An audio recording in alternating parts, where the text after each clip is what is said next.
ಧರ್ಮ ಮಾಡಿದೆಯದು ಯಮನಿಲ್ಲ ಬಿಡುವುದಿಲ್ಲ. ಕೂಡಿಟ್ಟು ಹಣವ ಕಟ್ಟಿದ ಮನೆಯಲ್ಲಿ ನಿನಗೆ ಜಾಗವಿಲ್ಲ.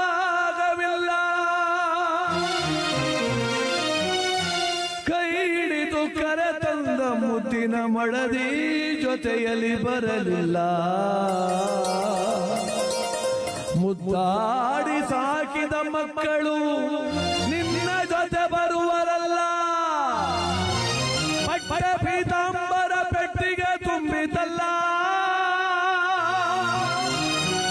ಮನುಜ ನಿನ್ನವರ ಕಣ್ಣೀರಲ್ಲದೆ ಇಂದು ನಿನ್ನ ಜೊತೆಗಾರು ಬರಲಿಲ್ಲ.